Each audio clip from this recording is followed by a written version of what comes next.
أن سيدنا ونبينا ومولانا محمدا عبده ورسوله صلى الله تعالى عليه وعلى آله وأصحابه وبارك وسلم تسليما كثيرا كثيرا كثيرا كثيرا. أما بعد، محترم بزرگوں اور دوستوں اور بھائیوں، جو مجمع اب آیا ہے اگر وہ 3 دن میں رہتا تو کیا مزہ ملتا. اب تو صرف مدینہ طیبہ کی حاضری میں آئے ہیں اور مکہ مکرمہ آپ نے چھوڑ دیا. مکہ ہی سے تو مدینہ ہے. اگر پہلے مکہ جائیں گے، حج کے نام سے جائیں تو مکہ ہی جائیں گے، اور اللہ کا گھر ہے اور اللہ ہی اصل ہے، تو ان کی بھی بات سننی تھی.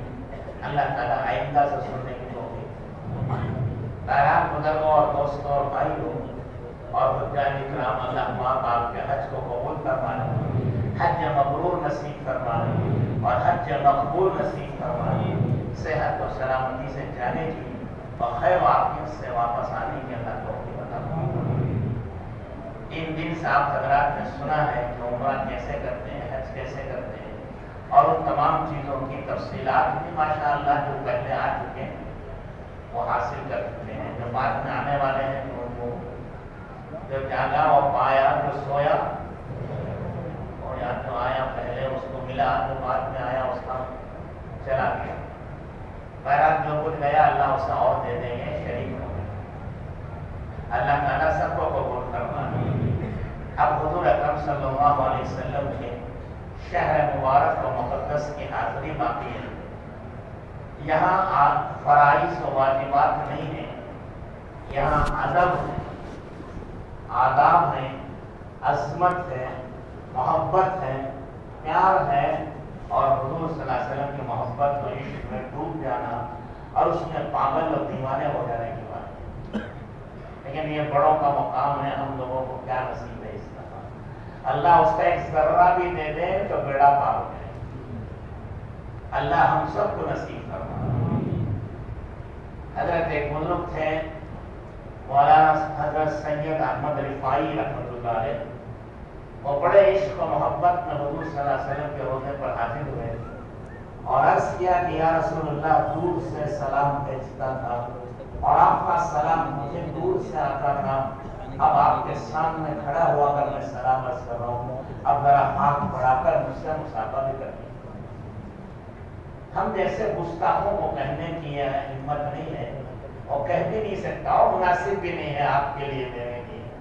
ان کی بات الگ ہوتی ہے، وہ اللہ والے ہوتے ہیں. سلام پڑھا تو سلام کا جواب آیا، اس میں آواز حضور صلی اللہ علیہ وسلم نے سنی اور پھر آپ کھڑے رہے کہ سلام کا جواب تو میں ہمیشہ ہی سنتا رہتا ہوں، اب ذرا مسافہ بھی تو کر دیجیے، میں قرار اور بے چین ہوں. آپ کی مسافے سے مجھے کچھ سکون ہوگا، نہیں تو میں مر جاؤں. قبر مبارک سے ہاتھ نکلا اور انہوں نے مسافہ کیا. اس وقت جو مدینہ مسجد نبوی میں ہزاروں لوگ تھے انہوں نے دیکھا. اب والوں کو کہیں تو ان کی سمجھ میں نہیں آتا ہے. ان کی سمجھ ہی کیا ہے، ہماری جو سمجھ میں آئے تو اللہ والوں کی باتیں ہو. حضرت امام ابو حنیفہ رحمۃ اللہ علیہ کوئی وضو کرتا تھا تو پانی جو گرتا اس کے چہرے سے اور ہاتھ دھونے سے اس میں گناہ بھی دھلتے حضور حدیث میں. وہ دیکھتے تھے کہ اس نوجوان نے کیا گناہ کیا ہے جو دھل رہا ہے وضو میں. ایک نوجوان کو کہا کہ بیٹا زنا مت کیا کر. وہ ایک دم سے ناراض ہو گیا کہ حضرت آپ کو کیا معلوم کہ میں برائی کرتے ہیں. کہا کہ میں دیکھ کر کہہ رہا ہوں، تیرا یہ پانی دیکھ کتنا کالا ہو گیا. اس نے توبہ کی. ایک آدمی وضو کر کے نکلا تو اس سے کہا بھائی جھگڑے مت کیا کرو. تو حضرت میں تو کسی جھگڑا نہیں کرتا، مسجد میں ہوتا نہیں، تمہاری عادت ہے. وہ نظر آتا تھا پانی میں. آج کل جیسے دوربین لگا کر جراثیم دیکھ لیتے ہیں ڈاکٹر، آپ کو نظر نہیں آتے، دوربین سے وہ نظر آ جاتے ہیں جراثیم. یہ نظر ہماری ہے، مشین کی ہے، اور اللہ والوں کی نظر وہ اللہ کا نور ہوتا ہے. اسی لیے رسول اللہ صلی اللہ علیہ وسلم نے فرمایا اتقوا فراست المؤمن فإنه ينظر بنور اللہ. مومن کی فراست سے ڈرتے رہنا، اس لیے کہ یہ سر کی آنکھوں سے نہیں دیکھتا، یہ دل کی آنکھوں سے دیکھتا ہے. اللہ کے نور سے دیکھتا ہے۔ وہ چیزیں ان کو نظر آتی ہیں جو چیزیں عام انسانوں کو نظر نہیں آتی۔ وہ آسمانوں کو بھی دیکھ لیتے ہیں، زمینوں کو بھی دیکھ لیتے ہیں، اس کے اندر بھی دیکھ لیتے ہیں، اور تمہارے جسم کو بھی دیکھتے ہیں، تمہارے دل کو بھی دیکھتے ہیں، تمہارے دل کے وسوسوں کو بھی دیکھتے ہیں۔ حضرت رسول اللہ صلی اللہ علیہ وسلم کی خدمت میں حضرت امام ابو حنیفہ رحمۃ اللہ علیہ حاضر ہوئے۔ چند ہی دنوں میں کہنے لگے میں مدینے سے واپس جا رہا ہوں۔ مدینے والے آ کے سب مل کے جمع ہو گئے، کھڑے ہو گئے کہ آپ نہیں جا سکتے، اتنے زبردست تعلیم ہم نے آپ سے فائدہ ابھی پوری طرح نہیں اٹھایا ہے، ہمیں بہت کچھ آپ سے سیکھنا ہے، تھوڑے دن اور ٹھہریے۔ ان کے مدینے والوں کے اصرار پر کچھ دن اور ٹھہرے، پھر کہنے لگے نہیں مجھ سے نہیں رہا جاتا، میں جا رہا ہوں۔ لوگوں نے آ کے اور راستہ روک لیا۔ ایسے زبردست تعلیم دنیا میں کوئی نہ ملے، ایسے آدمی کو کون چھوڑتا ہے؟ ایک آدھ دن اور گزرا مشکل سے، پھر کہنے لگے اب میں مر جاؤں گا۔ مدینے والوں نے پوچھا کہ حضرت ایسی کیا تکلیف ہے آپ کو ہماری وجہ سے؟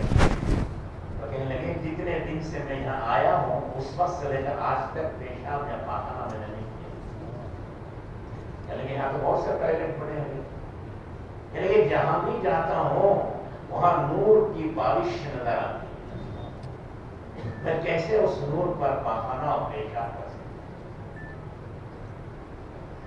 یہ ان کی بات ہے۔ مدینے کے چپے چپے پر انوارات کی بارش ہوتی رہتی ہے، تجلیات برستی رہتی ہیں، رحمتیں اترتی رہتی ہیں۔ ہم اندھوں کو کیا نظر آئے گا؟ اندھے کو نظر نہیں آتا، اسی طرح جس کی آنکھوں میں پردہ آ جاتا ہے اسے بھی نظر نہیں آتا۔ ڈاکٹر صاحب کہتے ہیں پردہ آ گیا تمہاری آنکھوں میں، نظر نہیں آ رہا ہے، کیا کرنا بھائی آپریشن کراؤ تو شاید نظر آ جائے۔ تو اس کی آنکھ میں پردہ آیا ہے، ہماری آنکھ میں گناہوں کے پردے ہیں۔ حدیث میں آتا ہے بندہ گناہ کرتا ہے کالا نقطہ دل پہ پڑ جاتا ہے، گناہوں کی کثرت سے دل کالا ہو جاتا ہے، دلوں پر سیاہی کے پردے پڑ گئے، آنکھ غلط دیکھتی ہے، آنکھوں پر اندھیرے پر چھا جاتے ہیں، دکھ تو رہا ہے لیکن گناہوں کے پردے پڑے ہوئے ہیں۔ کانوں سے میوزک سنتے ہیں، گانے سنتے ہیں، لڑیاں سنتے ہیں، غیبت سنتے ہیں، چاڑی چغلی کرتے ہیں، یہ گناہوں میں سنے تو آ رہا ہے لیکن یہ اللہ کے رسول کی پاکیزہ آواز کو سن نہیں سکتا، اس لیے اس کے کانوں میں پردے پڑ گئے گناہوں کے۔ رسول اللہ کو دیکھ نہیں سکتا اس لیے اس کی آنکھوں میں گناہوں کے پردے پڑے ہیں۔ ان بدنصیب آنکھوں نے کتنی عورتوں کو دیکھا، کتنے مال کو ہڑپ کرنے کے لیے دیکھا، کتنے نامحرم دیکھے، کتنے حرام کام دیکھے ہیں۔ ان غلط کاموں کے پردے جس کی آنکھوں پہ چھا گئے ہیں، اسے کہاں رسول اللہ کی زیارت ہوگی، کہاں وہ انوار نظر آئیں گے؟ اس کی آنکھوں میں پردے پڑ چکے ہیں، اس کے کانوں میں پردے پڑ گئے ہیں۔ رسول اللہ کا فرمان اس کے کان میں کہاں سے آئے گا؟ حالانکہ رسول اللہ صلی اللہ علیہ وسلم ہر سلام کرنے والے کا جواب دیتے ہیں، لیکن وہ آواز ہمیں نہیں آتی، اس لیے کہ ہمارے کانوں میں سیاہی کے گناہوں کے پردے پڑے ہیں۔ ان کانوں نے چاڑی چغلی سنی ہے، غیبت و تہمتیں سنی ہیں، گانے بجانے سنے ہیں، نامحرموں کی آوازیں سنی ہیں، یہ سب گناہوں کے پردے۔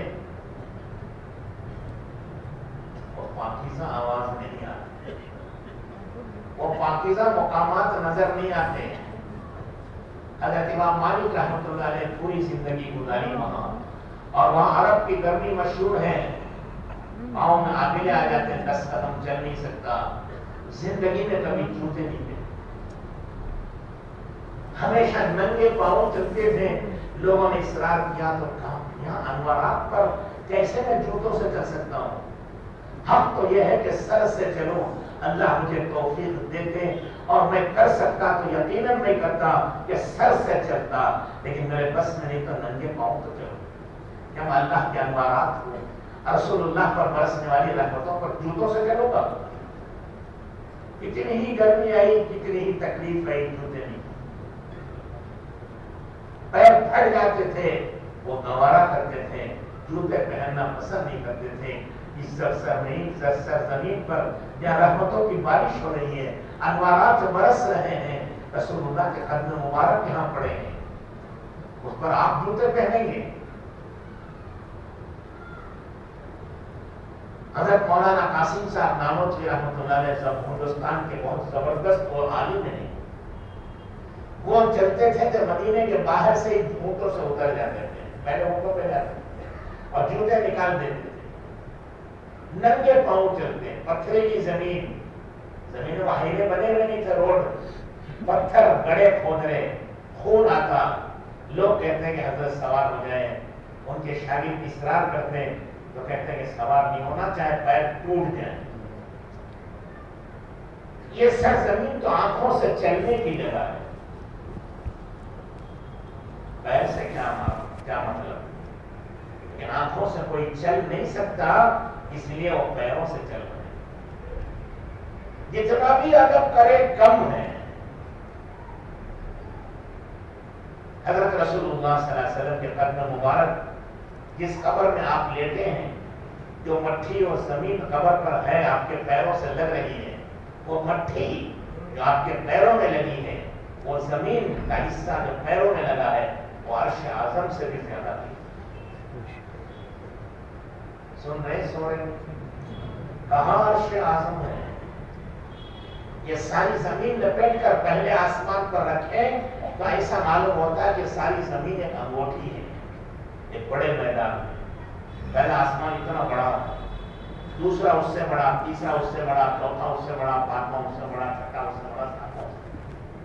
یہ ساتواں آسمان لپیٹ کر عرش پر رکھیں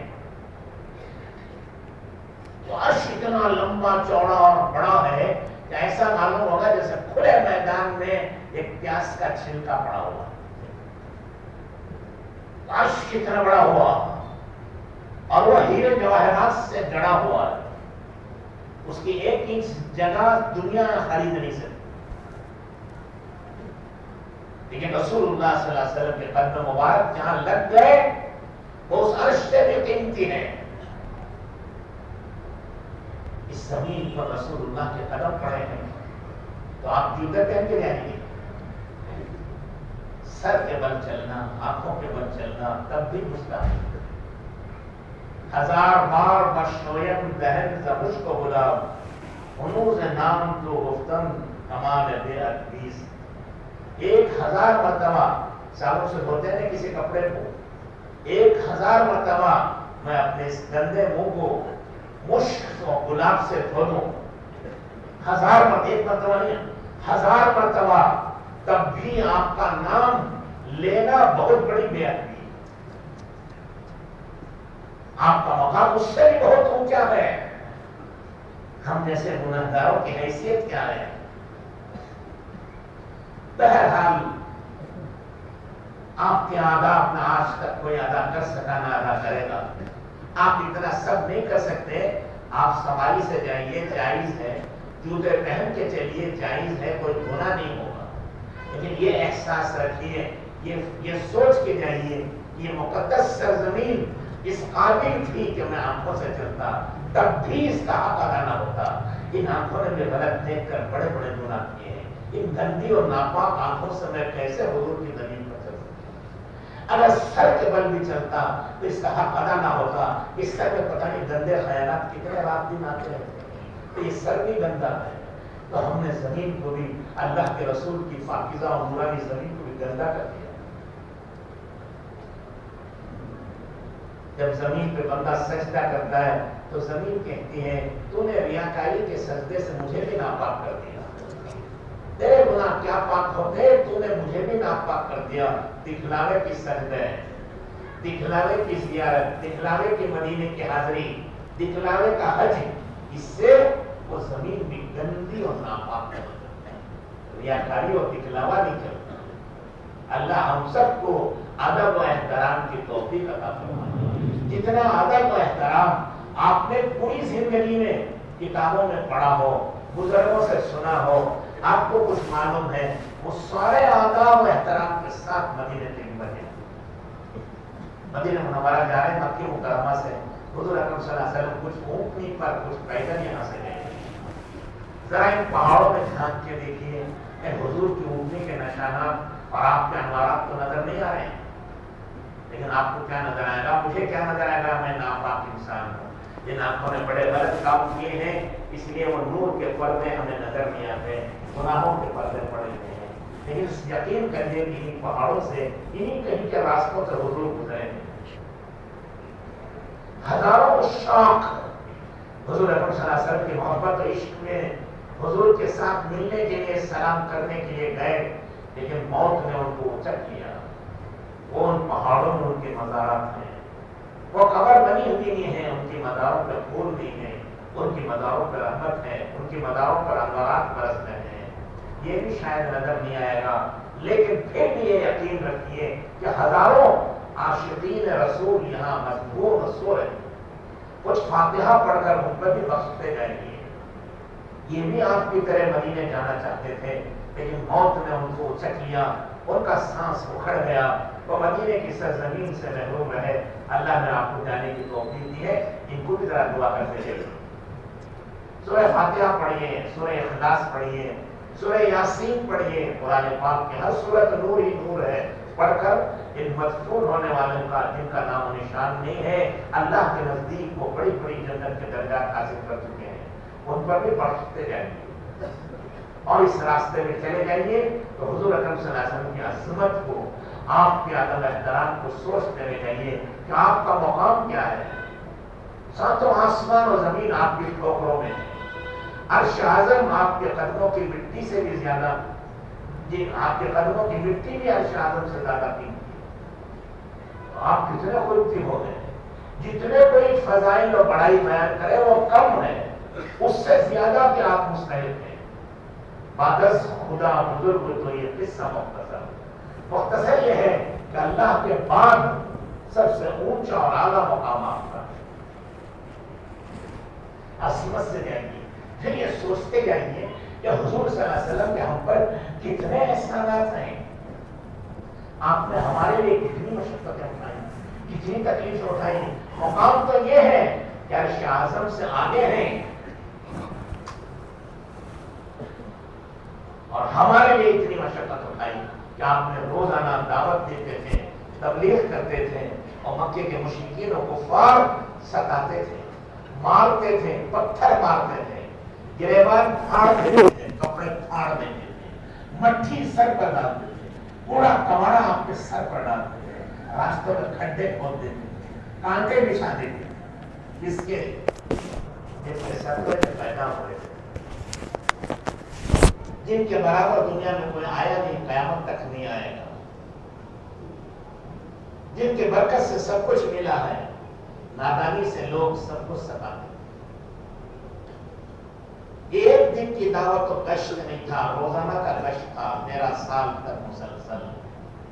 صبح آپ نکلتے، گلیوں میں، بازاروں میں، محلوں میں دعوت دیتے، تبلیغ کرتے، دین سمجھاتے، اللہ کی طرف بلاتے۔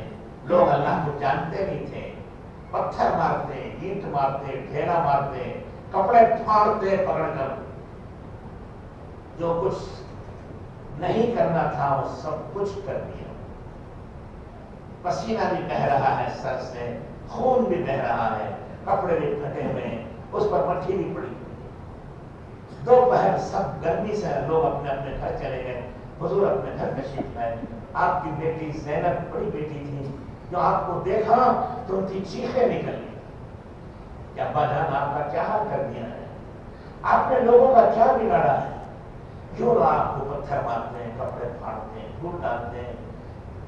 بیٹی تو بیٹی ہوتی ہے، عورت کا ساتھ دل کی طرح ہوتا ہے، وہ چلاتی ہوں، بل بلاتی ہوں۔ حضور صلی اللہ علیہ وسلم فرماتے کہ بیٹی رو نہیں، تمہارے ابا جان کا یہ دین ہر کچے پکے مکان میں ایک دن داخل ہو جائے گا۔ یہ ہمارے چند دن آزمائش کے ہیں، یہ گزر رہے ہیں۔ آپ سوچئے کس کے لیے تکلیف برداشت کی؟ آپ تو دونوں جہاں کے شہنشاہ تھے۔ یہ میرے لیے تکلیف، تمہارے لیے تکلیف، ایک ایک عورت کے لیے، ایک ایک مرد کے لیے تکلیفیں اٹھائی ہیں۔ کوئی باپ ایسا دنیا میں آج تک پیدا نہیں ہوا جو اپنے بیٹے کے لیے پوری رات رو رو کر کے دعا مانگے۔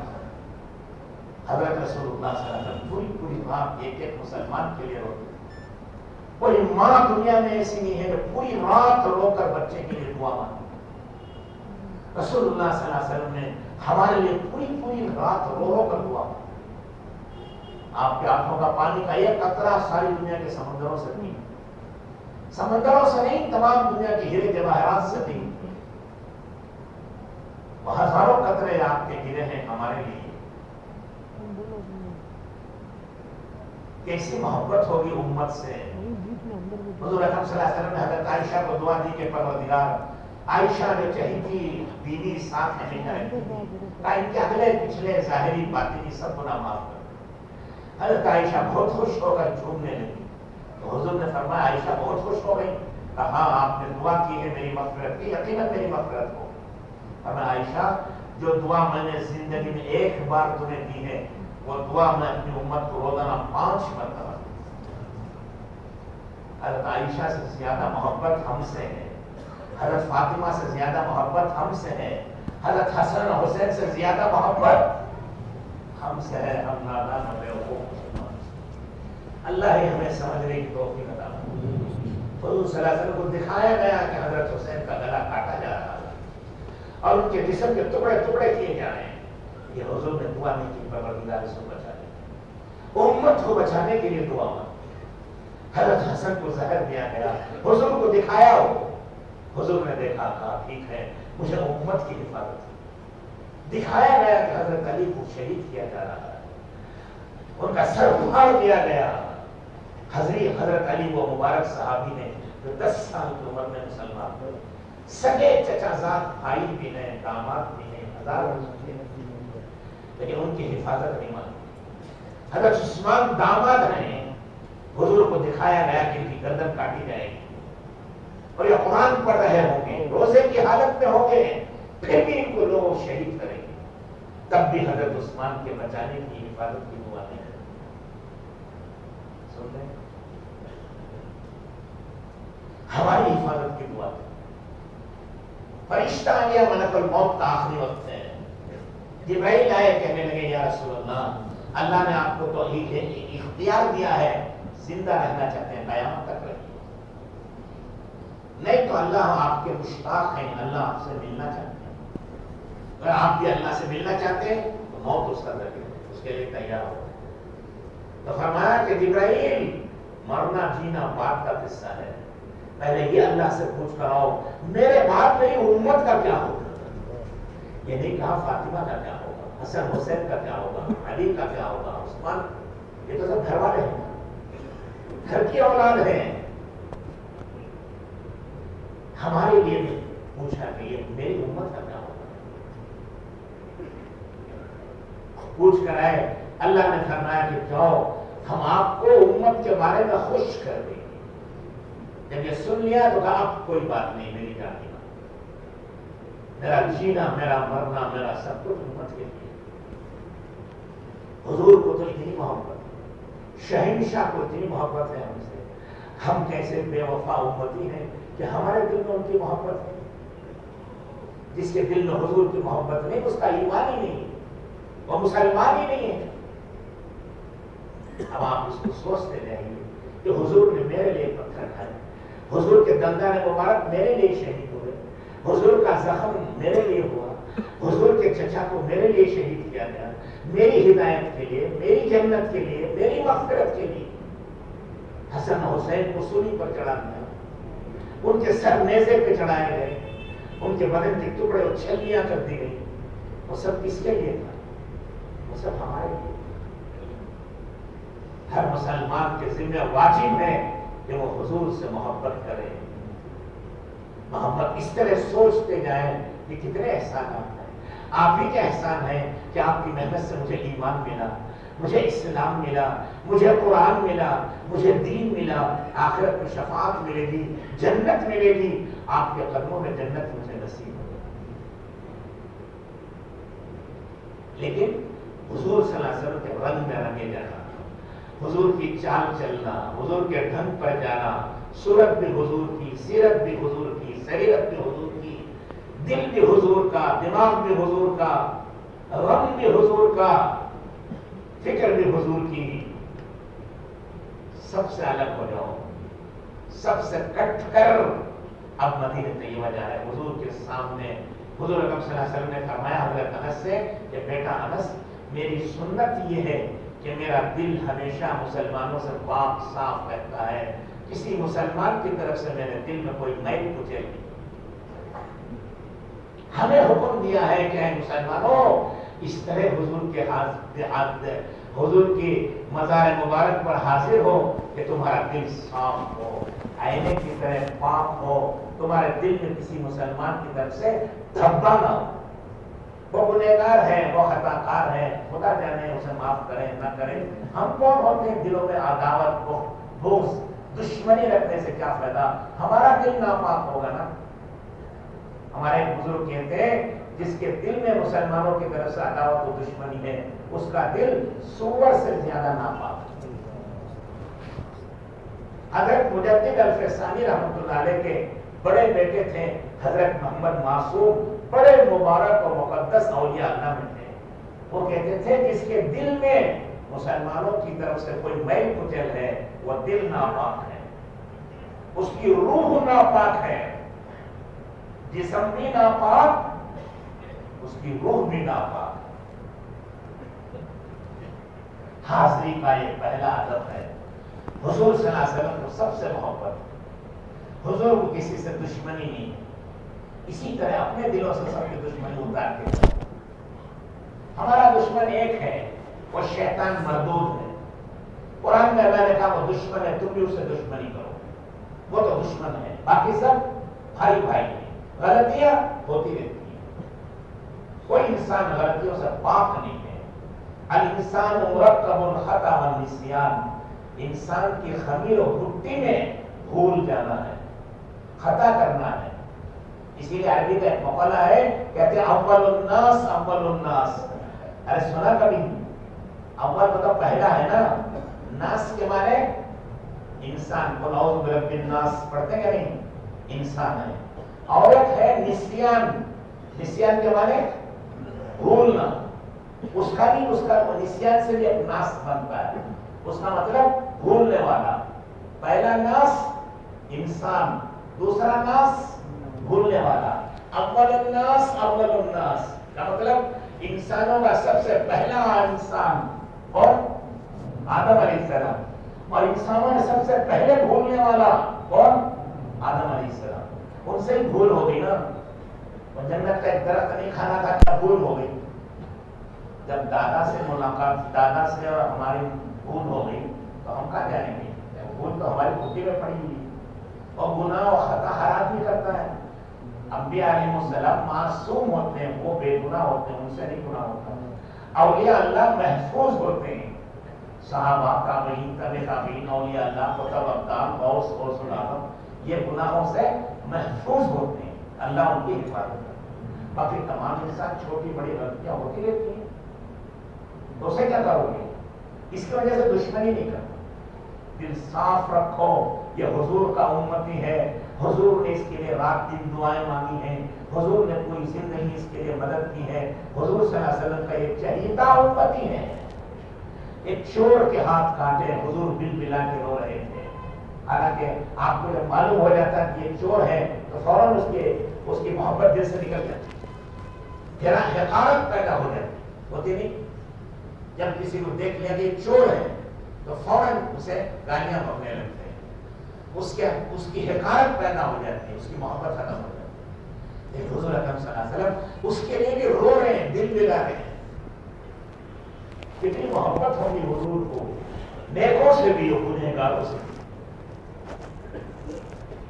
لوگوں نے کہا یا رسول اللہ یہ چور تھا، آپ کے حکم سے ہاتھ کاٹے، آپ کو اتنا پریشان ہو گئے۔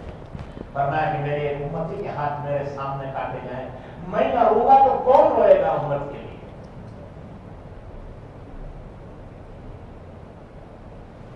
اللہ ہم سب کو سمجھنے کی توفیق ہے، اور یہ سب سے پہلا ادب ہے، حضور کی محبت و عظمت کے ساتھ دلوں کو صاف کر کے جائیں۔ انسان ہے، بھول چوک ہوتی رہتی ہے، اختلاف ہوتا رہتا ہے، آگے پیچھے عین غین 19-20 ہوتے رہتے ہیں، اس کا حساب اللہ لیں گے۔ مالک یوم الدین، وہ 50,000 سال کا ایک دن ہے جس میں اللہ تعالیٰ ہر برے اچھے کا حساب و کتاب کریں گے۔ وَمَن يَعْمَلْ مِثْقَالَ ذَرَّةٍ خَيْرًا يَرَهُ وَمَن يَعْمَلْ مِثْقَالَ ذَرَّةٍ شَرًّا يَرَهُ. ذرے کے برابر، ذرہ جانتے ہیں آپ؟ ذرہ وہ ہے جس کو کاٹ کے دو نہ کر سکے. جسے دھوپ آتی ہے نا اوپر سے تو اس میں کچھ اڑتے نظر آتے ہیں، دیکھا آپ نے؟ وہ ذرات ہیں، پکڑ سکتے ہیں اس کو، کاٹ سکتے ہیں. تو یہ معمولی اتنا حقیر چھوٹا معمولی سا ذرہ ہے، وہ اڑ رہا ہے. اس کے برابر بھی کسی نے نیکی کی ہے، اللہ اس کو دکھائیں گے، اس کا ثواب دیں گے. اتنے برابر کوئی گناہ کیا ہے، اللہ اس کو دکھائیں گے، اس کو عذاب دیں گے. حضرت عمر امیر المومنین عمر بن خطاب رضی اللہ تعالیٰ عنہ کہتے تھے قرآن پاک میں سب سے سخت آیت یہ ہے کہ اللہ ذرے کو بھی نہیں چھوڑیں گے. تو آپ ہمارا حساب چھوڑ دیں گے؟ تو آپ کیوں اپنے دل کو گندا ہو ناپاک کر کے لے جاتے ہو؟ ماں چھوڑ دو، مالک کرے گا. اور اللہ کے رسول پاک صلی اللہ علیہ وسلم کے احسانات کو پڑھ کر یاد کرتے ہوئے ہر آن ہر سانس درود شریف پڑھتے ہیں. درود ابراہیم سب سے اچھا ہے، جو سا یاد ہو سب پڑھو، سبھی اچھے ہیں. کچھ نہیں تو صلی اللہ علیہ وسلم بھی پڑھتے ہو، ہر سانس پر، ہر آن ہر لمحہ پڑھتے ہو. دھیرے دھیرے آپ کے 4-5 گھنٹے میں 5-6 گھنٹے میں آپ کی بس یا کار پہنچ جائے. کچھ جھاڑیاں، کچھ کھجور کے باغات، کچھ آبادی نظر آ جائے تو بڑی محبت سے اور پیار سے دیکھو کہ میرے رسول پاک صلی اللہ علیہ وسلم کا شہر ہے. اس شہر کے یہ درخت ہیں، اس شہر کے یہ اونٹنیاں اور جانور ہیں، اس شہر کے یہ انسان ہیں. سب سے محبت کرنا، یہ سب حضور کی محبت میں داخل ہے. مدینے سے محبت ہے، کیوں؟ حضور کی وجہ سے. وہاں کی کھجوروں سے اور درختوں سے محبت ہے، کیوں؟ حضور کی وجہ سے. وہاں کے لوگوں سے محبت ہے، کیوں ہے؟ حضور کی محبت. وہاں کی بکریوں سے محبت ہے، اونٹوں سے محبت، جانور، کیوں؟ حضور کی محبت. حضور کی محبت کی وجہ سے سب سے محبت ہوتا ہے. سمجھا نہیں آ رہی؟ تو سب سے محبت کی نکال رہا ہے. شہر میں داخل ہو رہے عظمت سے، ادب سے. جیسے عرض کیا کہ سر کے بل چلنا تھا، نہیں چل سکے. پیروں کے بل یا بسوں سے، کاروں سے جا رہے ہیں، جوتوں سے چل رہے ہیں، کوئی بات نہیں، آپ کو کوئی گناہ نہیں ہوگا. لیکن استحضار کرنا کہ یہ سرزمین آنکھوں سے چلنے کے لائق ہے. میں گنہگار ہوں، خطا کار ہوں، زندگی بھر کے خطائیں کرتا رہا، یہاں پہ خطا ہو. اللہ پاک اس درود پاک کی برکت سے اللہ میری مغفرت کرے. دعا مانگنا کہ پروردگار اس شہر میں مجھے مستقل رہنا نصیب فرما اور حلال پاک روزی عطا فرما. تمام دنیا کے شہروں میں کہیں بھی جاؤ تو مسافر بن کے رہو کہ مجھے ایسے جانا ہے. مدینے جاؤ تو یہ نیت کر کے جاؤ مجھے یہی رہنا اور یہی مرنا ہے. یہاں کا جینا بھی مبارک، یہاں کا مرنا بھی مبارک. جینا بھی عزت کی چیز ہے، مرنا بھی عزت اور مغفرت کی بات ہے. تو بہرحال آپ مدینہ طیبہ میں داخل ہوئے، اپنے گھر پر معلم لے جائیں گے. آپ لوگ سب رات کو تہجد پڑھے ہیں بہت زیادہ، صبح سے بیان سن رہے ہیں، نیند آ رہی، کہاں تک سنیں گے آپ لوگ؟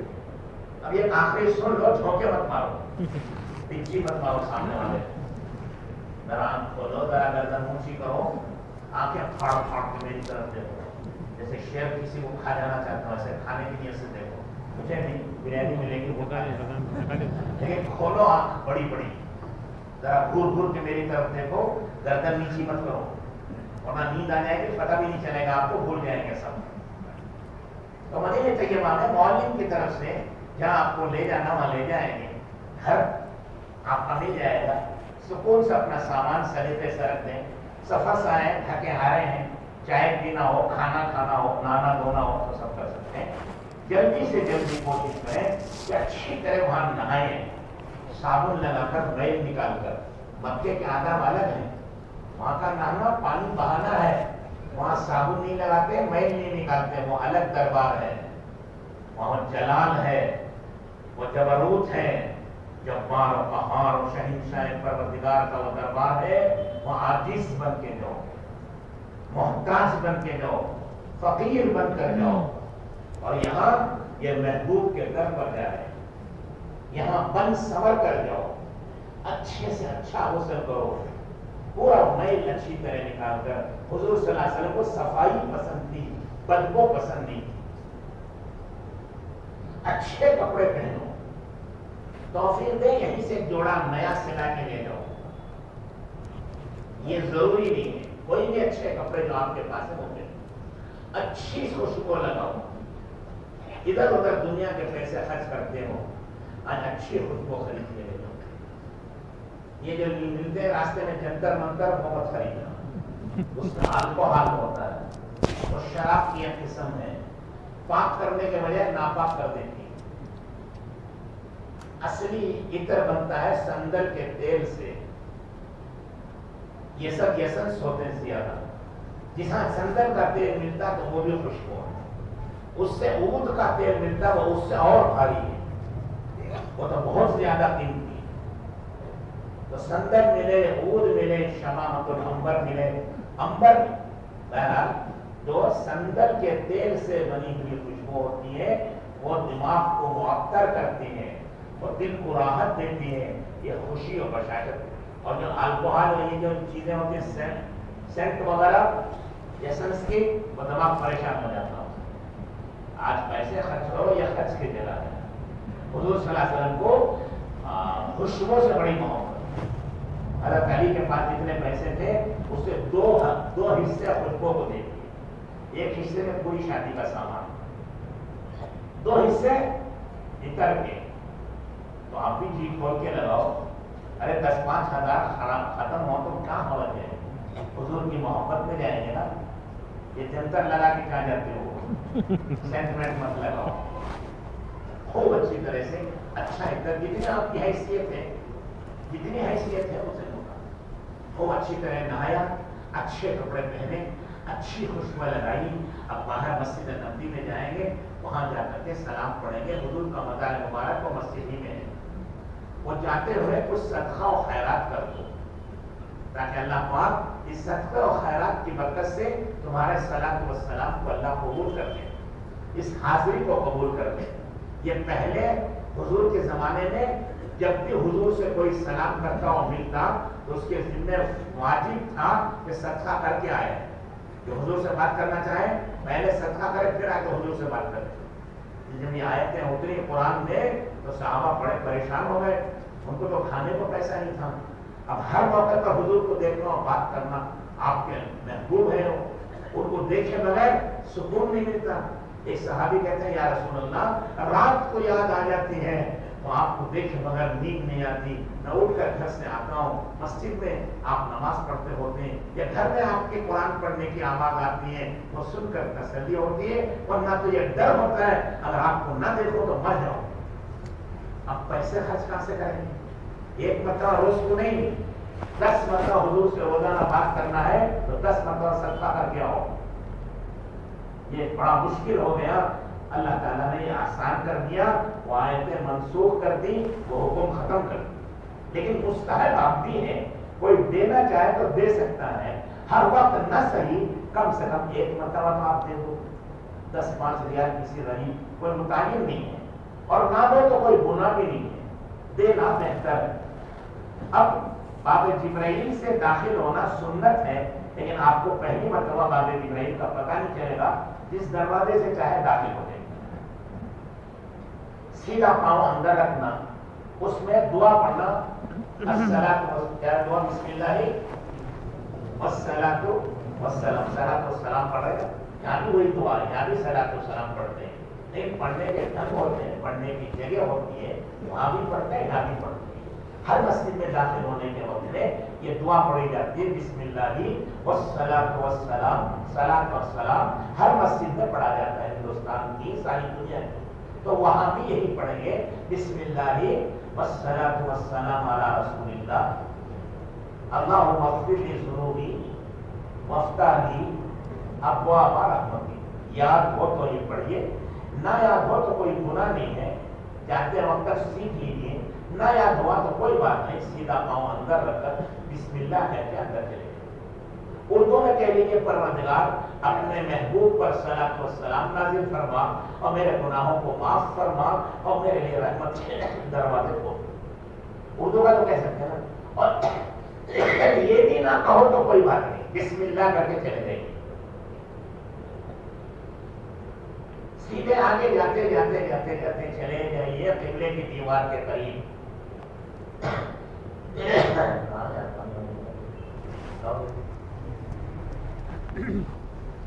قبلے کی طرف جائیے، بسم اللہ پڑھ کے سیدھے سیدھے.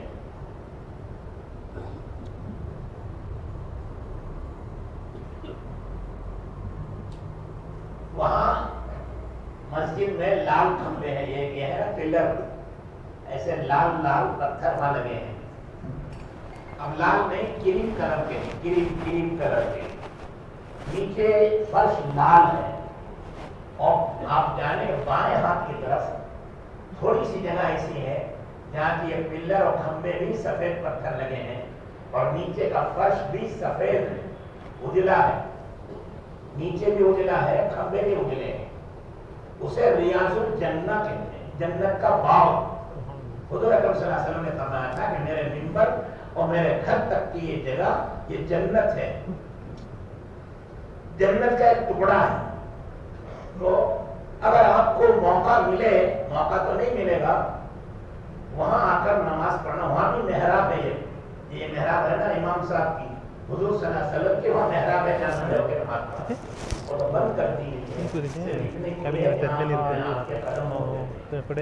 وہاں آپ نے سجدہ کیا تو میں حضور اکرم صلی اللہ علیہ وسلم کے قدموں پر سجدہ کیا، قدموں کے نشان پر. وہ سب جگہیں پہلی بار نہیں ملے گی، آپ بعد میں کوشش کرنا آدھی رات میں آ کر. ابھی تو مسجد میں جہاں جگہ مل جائے 2 رکعت تحیت المسجد پڑھنا. یہ سارے عالم میں پڑھتے ہیں، ساری دنیا کا ایک ہی نظام ہے کہ جب بھی مسجد میں جاؤ 2 رکعت نفل نماز تحیت المسجد پڑھ کے پھر بیٹھو، اٹھو، بیان کرو، گشت کرو، تعلیم کرو، قرآن پڑھو، ذکر کرو. پہلے 2 رکعت پڑھنا. ساری دنیا کی ساری مسجدوں میں سوائے ایک مسجد ہے، مکے کی جو مسجد ہے جس میں بیت اللہ ہے، جسے مسجد حرام کہتے ہیں، وہاں کی سنت یہ ہے کہ جاتے ہی پہلے طواف کرو، نماز بعد میں. وہ ایک جگہ صرف، باقی ساری دنیا میں کہیں بھی چلے جاؤ مسجد جاتے ہی پہلے 2 رکعت نماز پڑھو.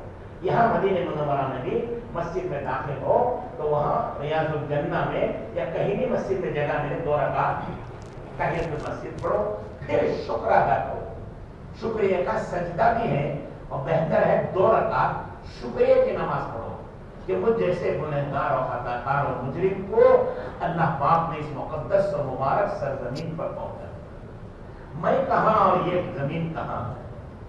فرشتے بھی یہاں جھکتے تھے، عالم یہاں جھکتا ہے. مجھے میری نصیب کہاں کہ میں یہاں آتا. اللہ نے اپنے فضل و کرم سے یہاں آنے کی توفیق دی ہے. اس کے شکریہ میں 2 رکعت نفل پڑھی، 2 رکعت تحیت المسجد ہو گئی، 2 رکعت شکریہ کی نماز ہو گئی. اگر فرض نماز کی جماعت کھڑی ہو گئی ہے تو فرض نماز میں شریک ہو. اس کے بعد قبلے کی طرف اور آگے بڑھو تو آخر میں ایک پیتل کی دیوار ہے، گرل ہوتے ہیں نا، گرل لوہے کی ہے، وہ پیتل کی وہاں ہے. اس سے آگے بڑھیں گے تو قبلے کی دیوار ہے، اسے 20 علی وہ جگہ ہوگی قریب قریب. بائیں ہاتھ کی طرف آپ دیکھیں گے تو وہاں لوگوں کے سلام پڑھنے کا ہجوم لگا ہوگا، بھیڑ ہوگی، سینکڑوں ہزاروں آدمی وہاں کھڑے نظر آئے گا.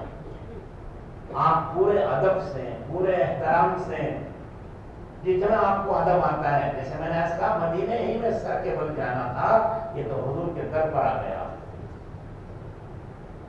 ادب سے، احترام سے، عظمت سے، روتے ہوئے اللہ کے رسول کی محبت کو جگاتے ہوئے دبے پاؤں سے آہستہ آہستہ چلیے. کسی مسلمان کو تکلیف نہیں دینا. مسلمان کو تکلیف دینا رسول اللہ کو بہت برا لگتا ہے، اس لیے کسی کو دھکے نہیں دینا، جلدی نہیں کرنا، اور دھکلنا پھکلنا آگے جانے کی کوشش نہیں کرنا. ادب سے، احترام سے، آہستہ آہستہ، جگہ نہ ملے تب بھی آہستہ آہستہ چلیے. وہاں ایک گھر جیسا نظر آئے گا، بڑا گھر، وہ گھر ہی ہے. پہلے اس میں جالی ہے، وہ خالی ہے. دروازہ ہے، دروازے میں جالی ہے، وہ خالی ہے، اس میں کچھ نہیں ہے. حضرت عیسیٰ علیہ السلام آئیں گے زمین پر، ان کا انتقال ہوگا، تب وہاں ان کو دفن کریں گے. اس سے آگے بڑھ جائیں گے، آپ کو وہاں کچھ کرنا نہیں ہے.